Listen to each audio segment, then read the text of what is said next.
Good morning. Every single decision or lack of decision that you make in your life and you've made in your life has led exactly to where you are now. So how does that make you feel? And how does that make you think? My name is Tania Mulry. I'm the founder of Steamwork, a business growth agency, and the author of Decide Like a Boss, the workbook that introduces a unique framework for making powerful decisions for growth called the Steamwork system. I'm a growth marketing consultant and coach, and I've helped businesses from some of you local businesses, to some of the largest companies in the world, help make decisions and take massive action in their businesses for growth. So about half of us act analytically when faced with a decision, and about half of us act emotionally. So which do you think you are? Emotional? Okay, I see some smiles. Or analytical? Okay, right? But almost none of us have been trained to deliberately and carefully look at decisions from both perspectives and even consider both perspectives if they're trying to make a decision with someone else, whether it be a spouse, a business partner, or a team. And so this lack of awareness makes us have these really lackluster decisions in life, right? So we only consider one aspect of what's really going on with our whole person, and we end up being dissatisfied more often when we make decisions with only one half of our capabilities. And this causes misalignment in personal and business relationships as well. So in the course of facilitating our CEO coaching group at Steamwork, we found that there were business owners that would come week after week and face the same issues. They just wouldn't resolve them, and they remained stuck. And you know how horrible it feels to be stuck, right? And so we really needed a fast, efficient, and really holistic way of helping them break through those issues that they were facing so that they could move on with their businesses and they could actually take on some of the larger growth goals that they wanted to achieve. They said they wanted to achieve, but they were just unwilling to face these issues. And so that's where the Steamwork system was born. It's pretty simple.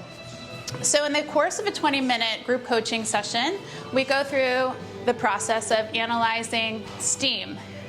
Situation is S, thinking is T, emotion is E, actions, possible actions, are A, and M is measurable outcome.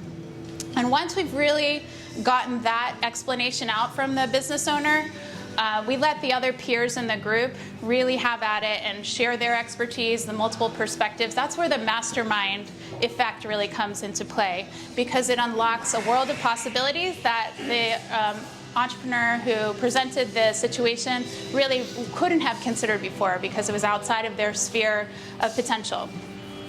And then once we have a chance of really getting all those great ideas out on the table, we get down to work. Right? It's not just about manifesting in life, right? It's actually about doing the work to achieve what you want to do. So we really get that commitment from the entrepreneur. Are they willing, organized, resourceful, and knowledgeable to actually get this done? And then once they acknowledge that that is the case, they set out a 5-step work plan that they commit to achieve by the next time we meet. So it really, in the scope of 20 minutes with that entrepreneur, they really get their stuff together, I'll say, for the sake of public video. And the other magical part is it's not just you getting your own issues taken care of, it's actually what you contribute to the other peers in the group. So in the course of a session, you get to give your input and your insights and your experience to at least 2 or 3 other entrepreneurs in the group. And sometimes the magical secret is that exactly what you needed to hear comes out of your mouth to help someone else. And that's where real breakthroughs happen, right? As we process our issues, as we become open, as we get closer as entrepreneurs, really amazing things get unlocked in our personal and business lives. Okay, So we've seen amazing transformations with this program. One of them that I'm really proud of is someone that many of you know came in and said, my business is going to fail tomorrow unless I get this huge deal. But he was terrified to make this pitch. So the other business owners in the group, we rallied and we came up with different scenarios that would help this person make the best pitch, get the right people on sides, refine the proposal, simplify the pricing. And the next day he walked in with a deal that was 26 times larger than his average deal size. And it saved his company, right? So that's the power of Steamwork, working together to solve problems and to get growth in business and in personal lives. So I invite you to read the book if you're a DIY type of person. It's available on Amazon. You can download it for Kindle, or you can purchase it in workbook form. I recommend the workbook because it's easier to write in and keep track of things. And then as we go forward, I'm happy to talk to you about our coaching options, which are suitable for people who are launching a business in 12 weeks, or people who are trying to deliberately scale a business that's already established, and that's a 12-month program.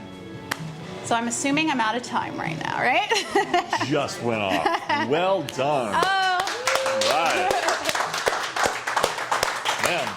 So I can teach you my double-spaced, two-sided secret for how to do a 3 or 6 minute pitch. Nice. Yeah, I'm seriously, you nailed it. It was like it had just gone off, and then you're like, I think I'm out of time. You're like, yes, it just did. So, so I love that internal clock that she has. All right, so here's where this is valuable for you guys, for Tanya. So what's the value is that you're here, and we have up to 20 minutes to ask Tanya anything, and I do mean anything. Oh, and she's been so around the many block long secrets. enough. She knows. Yes. Yeah, if you're going to ask her where the dead bodies are buried, I think it might take a little bit longer than 20 minutes. But yeah, we don't have enough time. Might have some geolocation. Oh, there you go. So, and it might be available for cash, Venmo, PayPal. Yeah, I'll show you right? my Venmo. Yeah. So anyway, so up to 20 minutes. Tania Mulry, ask Nice. away. Oh, here's your first. Here comes, oh no, All right, Don's first. Don. Good morning. Hi. So, can you tell us, without mentioning any names or businesses unless you want to, Yes. with the resistance? They come to Steamwork. Mm-hmm. They want to grow. Yeah. They want to learn. They Yes. want to do better. But what's been like the most resistance that you fought back? Is it? I would imagine it'd be the emotional side, the failure to launch or the take the next step. That's interesting. You know, honestly, this isn't a setup, I promise. It usually comes down to concerns about money and lack. You know, many times people get into business because they're really, really good technically at some skill. Graphic designers become, you know, graphic design studios, and engineers may open an engineering firm, right? But they don't really know how to run all the different aspects of their business, and the place where they fall down the most often is on confidence around their numbers, their money. Ironically, I started as an investment banker, and I used to run models and spreadsheets about big businesses, make recommendations on whether to buy, sell, or hold stocks to institutional investors. And so I come at it completely from the other end, where the numbers are everything in a business. But most people are not trained to look at it that way. And so they do deal with a lot of emotional issues because they're not willing to deal with the analytical needs of their business. But if everything becomes metrics focused and experimental, it takes the pressure off the emotional side, right? And if they're getting the emotional support they need in a group like that, and they desensitize their emotions around numbers, it makes things a lot easier to deal with. Thank you. Perfect. Thank you. So this is a ringing endorsement and then a question. I was in a peer advisory group for 9 years. Oh, cool. Very Yes, similar you to told what me you're about that. talking about. It was the best investment I made in terms of business, considering all other things. The Awesome. amount of advice you get, unvarnished advice that you get from the peers in the group is just immeasurable. Stuff that you won't get from your own staff or in your own business, and then facilitated by someone who's knowledgeable about a lot of this. It's not a cost, it's not an expense, it's an investment. And it's an investment every early business owner ought to make. It makes a big difference.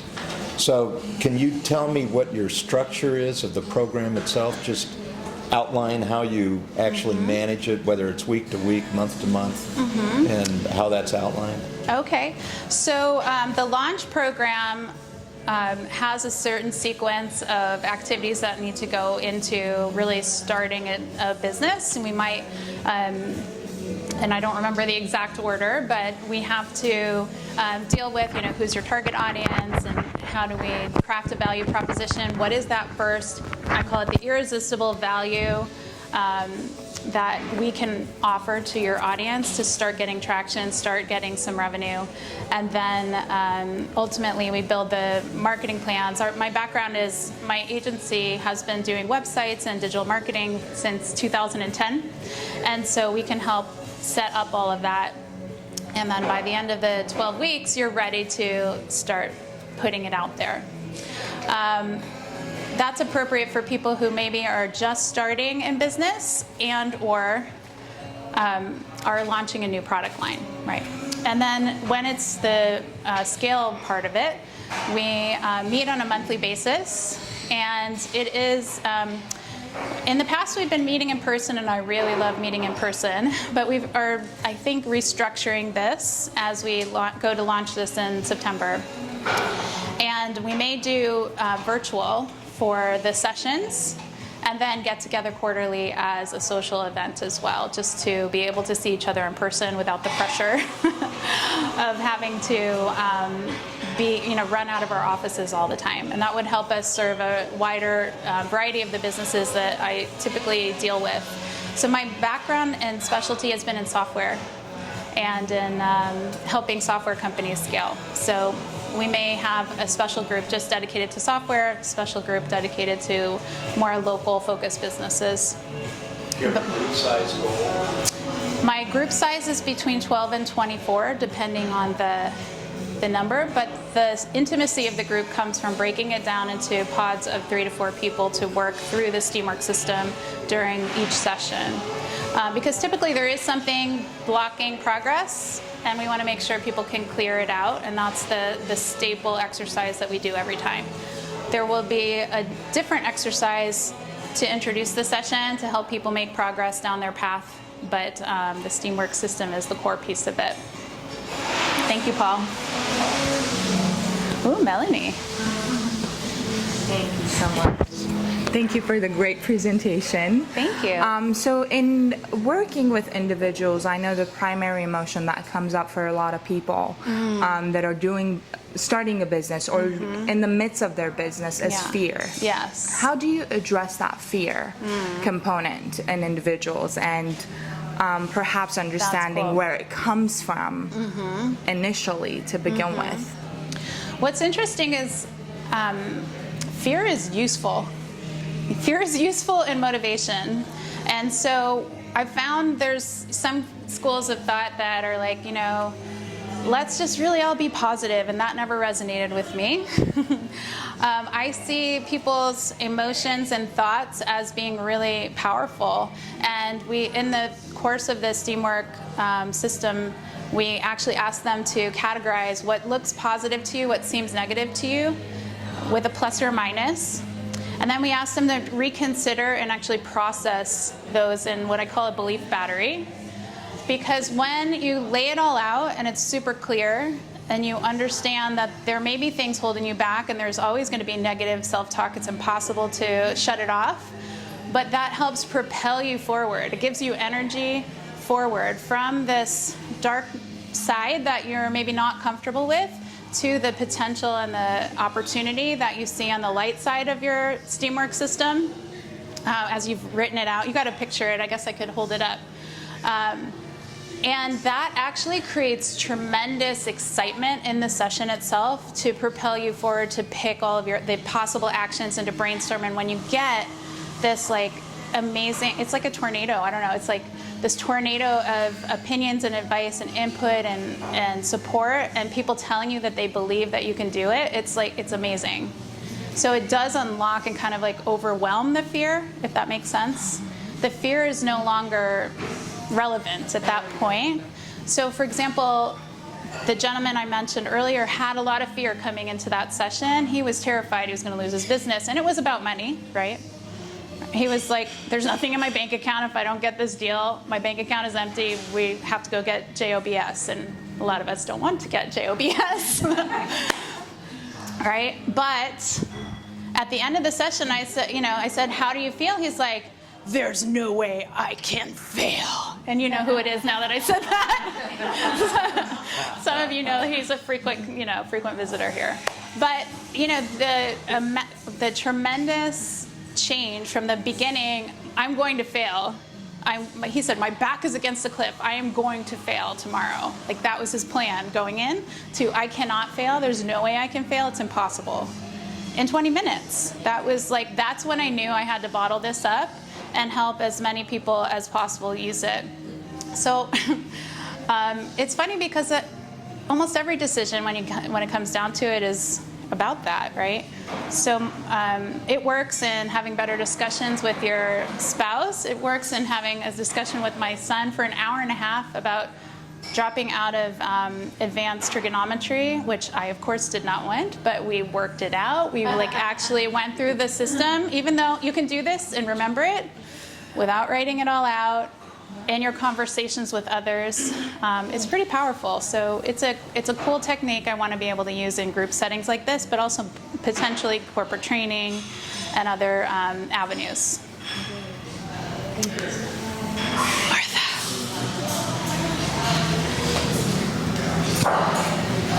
What is your favorite aspect of what you do? Because it's kind of multifaceted. Yes. What really turns you on?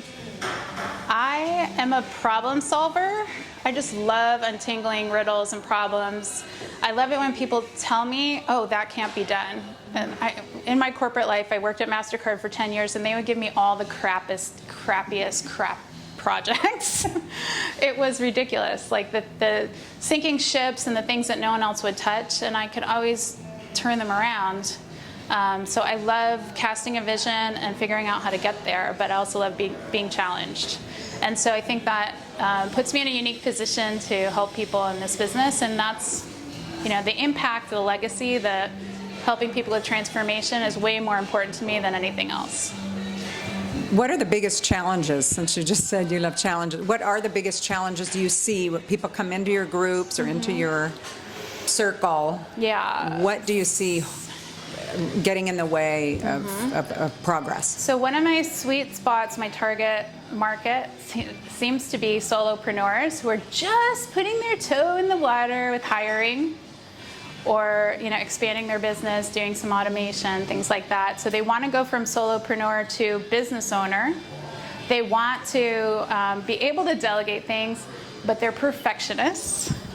They love doing what they do, and they think they're so good at it that no one could ever be better than them. And so those are the things that people are facing the most often. They have a really hard time making decisions at that point because it's hard to trust people. They've been burned before. They've gone through this. They've been proven wrong and wrong and wrong and wrong so many times that they don't want to be, take that next step. So, but those are expensive mistakes, right? So still.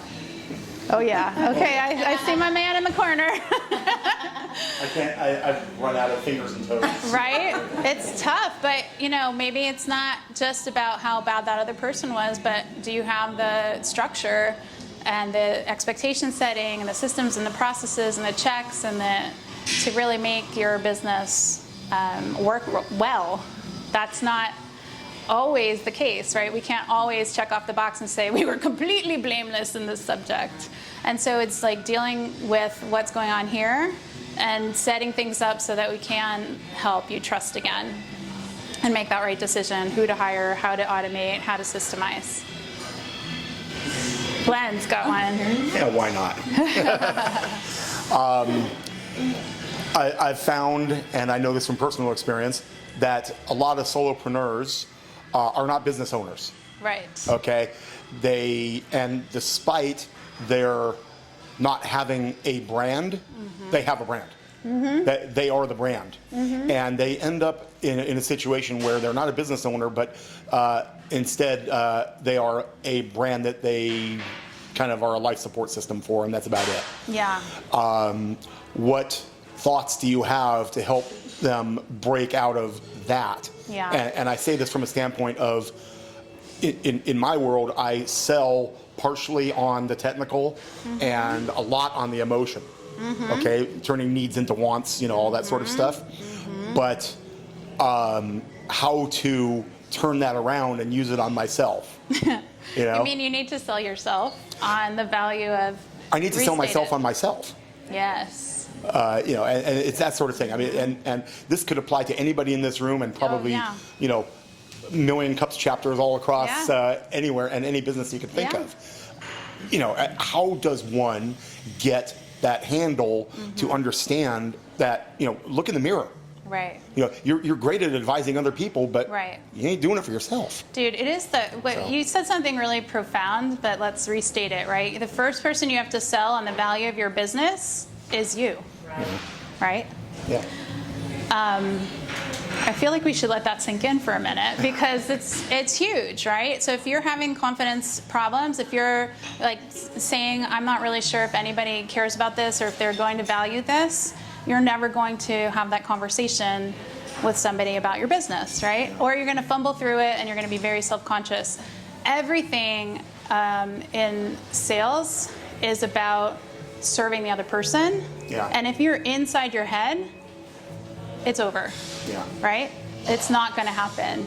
If you're really about how can we make a breakthrough with you, how can we serve your needs, how can we help you overcome your challenges, then it is about the customer's value that they're going to get out of this thing. And once you paint that picture for them, all sales are made emotionally and backed up by fact. Yeah. And the fact that nobody in business is told to actually leverage emotion in these conversations, maybe except salespeople, is the big crime in corporate, right? Because we have so many issues and situations that are just in our corporations that are just about tone-deaf management and stripping all emotion from any type of conversation with employees and customers. And that's just really sad. So now I think you're seeing a renaissance where corporations are becoming a little bit more enlightened about using emotion, and emotional intelligence is a topic, and we're having seminars and things like that.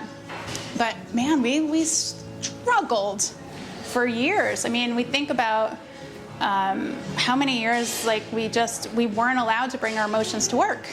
And many of us are here as solopreneurs because it's a backlash against that, right? If you're tired of being treated like a number, a statistic, a salary, that's why we're all doing what we're doing, right? And so we have the chance to plant the seeds for healthy corporate cultures with, emerging businesses that really do want to grow. And I'm really excited about that. A little addition to that, if I may, it just Sure. popped into my head as you were talking. Yeah. If you think about who is it in sales that really plays on the emotions? Car dealers. Not well if you're a woman going to a car dealer, but that's another Well, story. Well, that's true, but okay. Let's take a guy who wants to buy a Kia and ends up with a Corvette that he can't afford. Right. But he'll find a way to Right. make it work, hopefully. But it's just like talking, playing on the emotions. Wouldn't you look great in this? And that works on women too. Yeah. I mean, Yeah. So.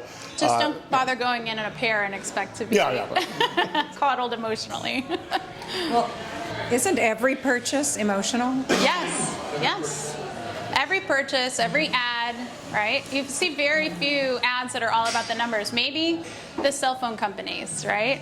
It's all about, the best connectivity. We're not driving, we're not dropping calls. We're in so many markets. And they try, but at the end of the day, you respond to emotional pleas more than you respond to analytical pleas. But you use the analysis to rationalize your decision, which is kind of an interesting change. The other thing I think is really interesting is we're all taught that decision making is dangerous. Making the wrong decision is dangerous. Think about the decision that Eve made, or maybe Pandora to open the box, right? Every fairy tale in our lives is about somebody making a bad decision and suffering the consequences for all time, right? So we're all conditioned to think that our decisions are life or death, and usually they're not.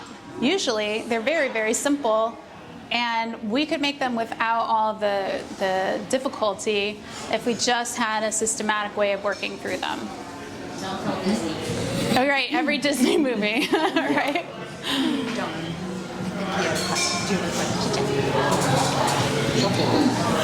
You brought up, I hope this is right, you brought up something during your talk, masterminding and networking. Yes. And I'm wondering if people get those two confused between a mastermind group and a network group. Can you explain the difference? Sure. So typically networking groups are about meeting and connecting with other business owners, hearing a little bit about what they do, supporting each other. But it's a little bit lighter on the content, a little bit lighter on the relationships that you form. And so when I would attend those networking groups, I would find that I was feeling a lack of something. I needed a little more substance. I'm actually a little on the introverted side, and I just was like, why are we not having the deeper conversations? How do I know I can recommend you if I haven't worked with you before? If I don't know the quality of your work, how you treat customers, what your output is, what your speed is, right? That was challenging for me. A mastermind group tends to be when you put people together and you're trying to work on a deeper issue or solution. You're getting input from other people, and you're letting the power of multiple minds work together to solve a problem. And it tends to be a more expensive propositions. These CEO groups or advisory groups tend to be a lot more expensive than a networking group. So you're paying for the caliber of people that are in the group. You're paying for the depth in which you go in the group in terms of solving problems. So when I think about the vision for Steamwork, I see it as a resource. Originally I saw it as a destination. We're still figuring out the destination part for entrepreneurs to come together and work on their business. I called it the workout to work on your business. Like, we want you to come in like you come to a gym and actually get stuff done, right? Actually feel like I got my problem solved. I got my thing done. I stepped out of the whirlwind of my business and I got this thing really clear, really solid. I know exactly what I'm going to do. I'm going to go home. I'm going to get it done because I know when I come back, those people are going to hold me accountable. And just declaring things out loud, declaring goals out loud is humongous in terms of predicting that you'll actually do the things that you do. Okay, now that you just brought up another point. Okay. What's the difference between a mastermind group and coaching? Well, that's an interesting distinction too, and sort of what I'm proposing is a little bit of a blend. When a coach is coaching, they're not playing, right? They're actually trying to bring out the best in performance in the people that are there on the team. In this case, the team is actually is coaching each other. How do I explain it? And the person running the group is a facilitator. Okay. And the reason I designed it that way was that I wanted to provide a way for people who had a lot of business experience, had a lot of connection in the community, to be able to create a good living for themselves in running this style of group. Their role is not to participate and get their problem solved. Their role is to make sure the conversations keep going, that they're additive, that they're helpful. And to me, that just is the element that helps me scale this business. So I do have about 6 people who are considering becoming facilitators, and I believe that's the part that's exciting because it'll help me expand. But to answer your question, the mastermind groups tend to be, they're still led by a facilitator who wants to provide a point of view. But they're not doing any direct coaching. They're not giving necessarily direct feedback. And the coach would be more in a conversation to help people get their stuff out. But there's so many different models and blended models that Yeah. if you're considering one versus the other, it really would depend on your situation. We could talk about that more. Yeah. What we got? What do we got? What do we All got? right, we've come to that special time of our Dude, I time have a together. list. And I come that is prepared. our last question, Tanya, is how can we as a community help you? Well, I'm glad you asked. I only have a few points to request. No, man, I knew this moment was coming. So, okay, so look, shameless, buy and review the book on Amazon. That would help me quite a bit to spread this message and to find different community leaders that want to help spread this technique. And be honest in your review. It shouldn't be like, I'm best friends with Tanya. That's not cool. And if you bring it back to 1 Million Cups or Startup Grind, I would be happy to sign it for you. I do have some here as well. Give the book to someone you love who's struggling with decisions, because it might be a really thoughtful and amazing gift. When you share about the book, use hashtags #DecideLikeABoss and Steamwork. I'm looking for opportunities to spread the message to new audience. So if you're involved in another group and you think I could be a good speaker, I'd love an invitation, or maybe podcasting, videos, those kinds of things.